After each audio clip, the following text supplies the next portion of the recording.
there are so many things in the garden that seem to need sort of keeping in place and holding together, and that's where soft tie really comes into its own, because it's got an extraordinary construction which is basically galvanized steel wire in the center, so really strong and isn't going to rust, and then covered in this firm and yet quite spongy at the same time coating.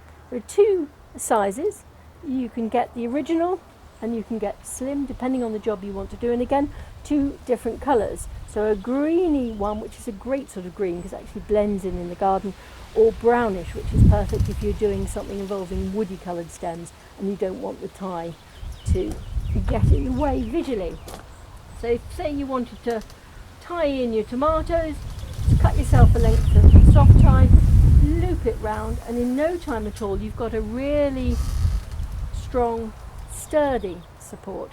You might be trying to do an espalier apple tree, something like that. Again, you could use soft tie. Probably you'd want to go for the brown one, and probably you'd want to go for the thicker dimension there as well. But just about anything that needs holding in place, whether it's a climber, whether it's a tomato, whether it's getting your beans up and started early on before they've got to grips with the support, soft tie will do the job for you. And the great thing is, you'll find you're using it for all sorts of non-gardening uses as well, whether it's looping together cables, trying to make your life in the shed a little bit tidier by grouping things together, putting your bamboo canes together when you're not using them in the garden, all sorts of uses. So you're probably going to need to have several rolls and keep one hidden away somewhere so nobody else can find it.